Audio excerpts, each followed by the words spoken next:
Inilibing na po si Negros Occidental 5th District Congressman Iggy Arroyo kanina sa Manila North Cemetery. Narito po report ni Marisol Abduraman.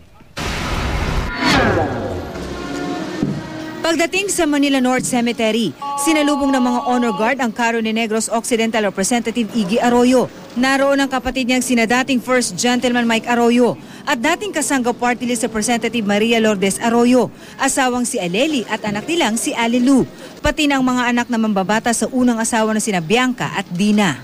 Dumalo rin ang live-in partner ng yumaong kongresista na si Grace Ibuna. Inihimlay si Congressman Iggy sa tabi ng kanyang yumaong ina sa Tuazon Ligarda Mausoleum.